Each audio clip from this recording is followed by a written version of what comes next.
Today I need you to embrace what comes hard. Today I need you to accept the challenge. Today I need you to fall in love with the process. There will be plenty of opportunities to get discouraged, to lose your passion, and think that it's not meant to be.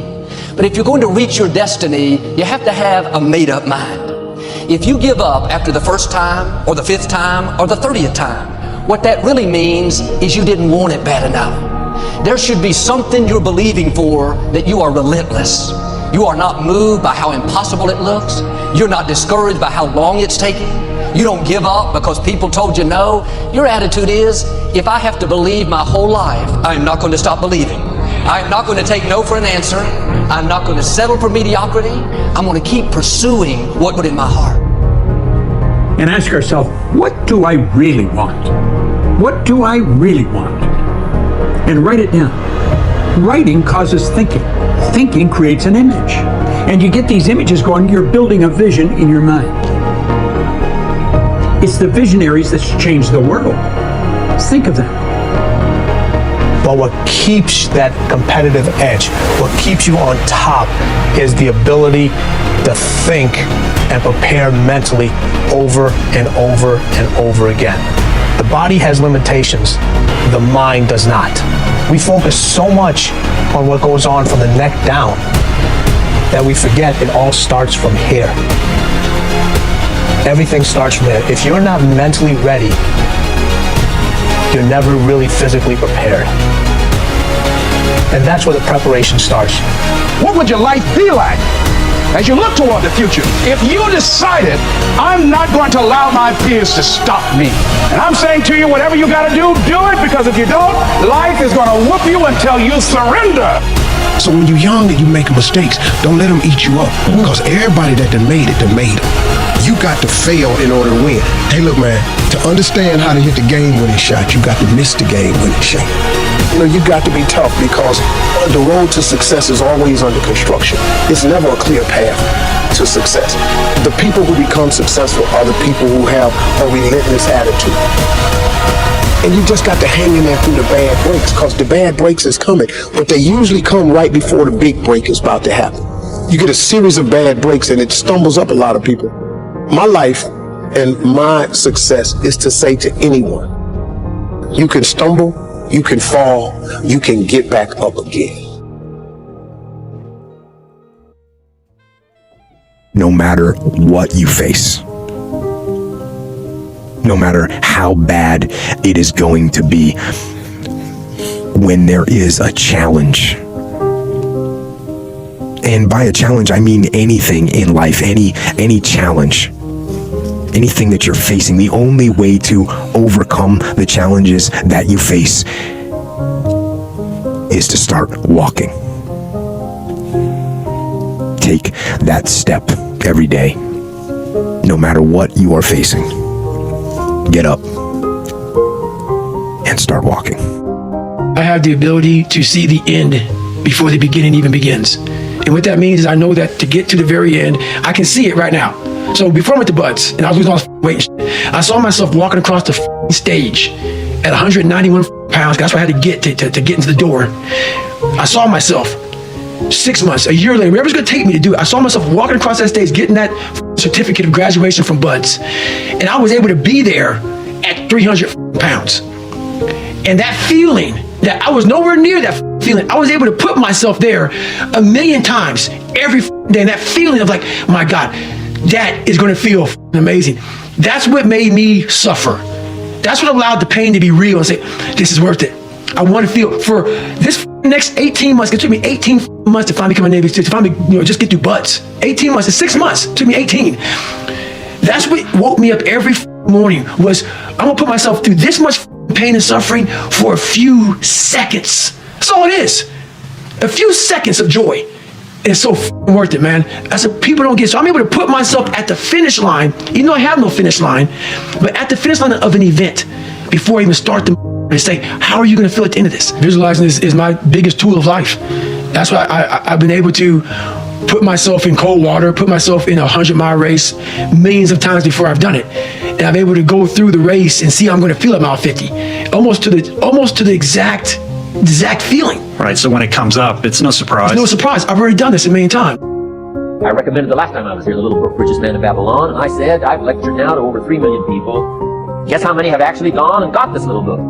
Answer, very few. My best guess is 10%. Such an easy thing to do. This little book, number one, is easy to find. Number two, it's easy to buy. The most you can pay for it, $6, $7, $8. You can borrow that from your kids. But if it's easy to find and easy to buy, and if it's easy to read, why wouldn't everybody go get it? We don't know. I don't know. Nobody knows. Here's how profound it is. Some do and some don't. Now here's the numbers. About 10% do. We don't know the mystery of that. And I'm telling you, 10 years from now, those numbers will still be the same. The numbers don't change. Only the faces change. I used to belong to the 90% who couldn't be bothered even if it was easy. How many people have a library card? Answer, 3%. 97% couldn't be bothered. Guy specializes in happy hour, but he doesn't have a card. And now readily and quickly blames the government, blames his company, and blames the pay scale. Here's my advice to you today. Walk away from the 97%. Don't talk like they talk. Don't go where they go. Don't act like they act. Don't specialize in what they specialize in. Throw away the blame list they cling to. You got to be consciously conscious today, because your environment can hypnotize, mesmerize, and paralyze you. The other thing is, take full responsibility for your life. Oscar Wilde once said, responsibility is what we expect from somebody else. This is very true. Most people dread accepting responsibility. That's just a fact of life, and we can see it in operation every day. We can see ourselves getting hot under the collar when the dentist keeps us waiting, and we're sitting there reading old magazines when our appointment was 30 minutes ago. And we don't stop to think that we forgot to mail in this month's mortgage payment. We can see ourselves growing angrier and angrier because a business contact is supposed to call at noon, and here it is almost 2 o'clock, and the phone still refuses to ring. But we don't stop to think about the calls we ourselves have forgotten to return while we've been so busy fuming. We can see ourselves writing an angry letter to the airline because a flight was delayed, but we don't write an angry letter to ourselves when we're late for something, even though that might not be a bad idea at all.